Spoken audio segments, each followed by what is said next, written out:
Good morning সবাইকে। সবাই কেমন আছো? আমার চ্যানেলে সবাইকে স্বাগত। আমি বলছি নদিয়ার থেকে। তো তোমরা কেমন আছো? আমি ভালোই আছি। সকাল সকাল ঘুম থেকে উঠে পড়েছি। উঠে সমস্ত কাজ সারছি টুকটাক করে একটা একটা করে। তো কাজ সারতে সারতে নানান কথা প্রতিদিনই মনে পড়ে, নিজের জীবনের কথা, যে কী ছিলাম, কী হলাম, আর কী হবে ভবিষ্যতে। সবারই সেই একই কথা, সবার জীবনে সেটা ঘটে, কিন্তু কারো জীবনে কম, কারো জীবনে বেশি। আমার জীবনে যেমন দুঃখ ছাড়া আর কিছুই নেই, সবার জীবনে সেটা হয় না। কারো জীবনে সুখ আছে, কারো জীবনে দুঃখ, কারো অল্প দুঃখ, বেশি কারো বেশি দুঃখ। এটাই আমার জীবনে একটু দুঃখটা বেশি, কারণ আমার জীবনে কিছুই নেই, স্বামী ছাড়া আর কিছুই নেই। তো সবার জীবনে তো সেটাই নেই, সবার জীবনে কিছু না কিছু থাকে, আনন্দ। আর আমার জীবনে দুঃখ ছাড়া আর কিছুই নেই, কারণ এই কয়েক বছরের মধ্যে সব কিছুই শেষ হয়ে গেছে। আমার মা বাবা ভাই কেউই নেই, সবাই চলে গেল আমাকে ছেড়ে, আর আমি আছি একা, অভাগিনী। এই সংসার করছি আর কি। সেই সংসারে স্বামী স্ত্রী দুজনে আমরা, আর কি বলবো। ঘরের এই কাজ করছি আর মনে মনে সব কিছু ভাবি, আর সব সময় মনে থাকে, মনে পড়ে।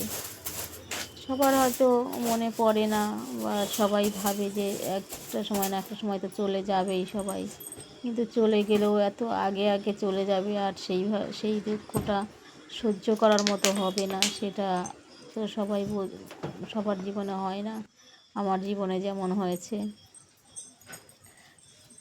3 বছরের মধ্যে সব কিছু শেষ আমার।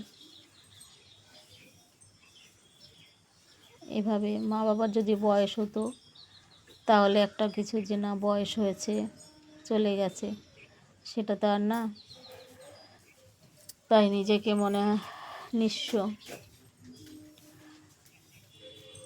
সব কিছুই হারা, অভাগী। তো ঘরের কাজ করি, আর কি করব। এই বিছানা তুললাম, এখন ঘর ঝাড় দিচ্ছি।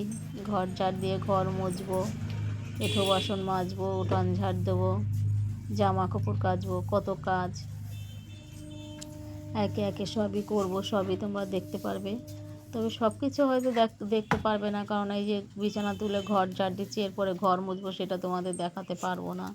কিছু কিছু জিনিস তোমরা দেখতে পারবে, কিছু কিছু জিনিস দেখতে পারবে না, কারণ সারাদিনে মেয়ে মানুষের কাজ মানে সারাদিনই কাজ, টুকটাক টুকটাক করে সারাদিনই করতে হয়। তো আমাদের তো আর কাজের কোনো শেষ নেই। তো ঘর ঝাড় দিয়ে, ঘর মুছে, এঁঠো বাসন মেজে, উঠান ঝাড় দিয়ে স্নান করে ঠাকুর ঘরে চলে এসেছি। ঠাকুর পুজো আমার হয়ে গেছে।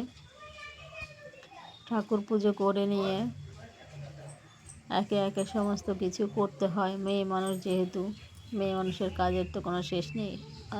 স্নান করার আগে জামা কাপড়টা কেচে নিলে ভালো হতো, কিন্তু সেটা হয়নি, একটু দেরি হয়ে যাবে বলে। ঠাকুর পুজো দিয়ে নিয়ে তারপরে রান্না করে তারপরে যাব জামা কাপড় কাচতে, না হলে রান্নাটা দেরি হয়ে যাবে, তোমাদের দাদাভাই আবার খেয়ে যাবে। সেই জন্য রান্না করে রেখে জামা কাপড় কেচে দিলাম, কেচে মেলে দিলাম। প্রতিদিনই কিছু না কিছু জামা কাপড় কাচতে হয়, কারণ ব্যবহার করার জিনিসগুলো প্রতিদিনই কাচতে হয়। জামা কাপড় কেচে নিয়ে আবার এই যে গম ঝাড়তে বসে পড়েছি। এই দেখো, কারণ রেশনের গম না ঝাড়লে ভাঙানো যায় না, ঝেড়ে রোদে দিয়ে তারপরে ভাঙানো। গম ঝাড়ছে, রেশনে গম পেয়েছি না, সেই রেশনের গম ঝেড়ে পরিষ্কার করে রেখে দিচ্ছি, সে গম কলে নিয়ে ভাঙিয়ে আনতে হবে, তারপরে রুটি হবে। যাচ্ছে না, তাই সেই গম কৌটা ভরে ঝাড়ছে। রেখে দিচ্ছি, যাতে পোকামাকড় না করে, ঝাড়া যেহেতু। এরপরে রোদ্রে দেবো, রোদ্রে দিয়ে তুলে ভাঙাতে দিয়ে দেবো। যেদিন রোদ উঠবে ভালো, সেদিনকে কমপ্লিট, টাটা বাই বাই, ঝাড়া আবার কমপ্লিট। দেখা হবে।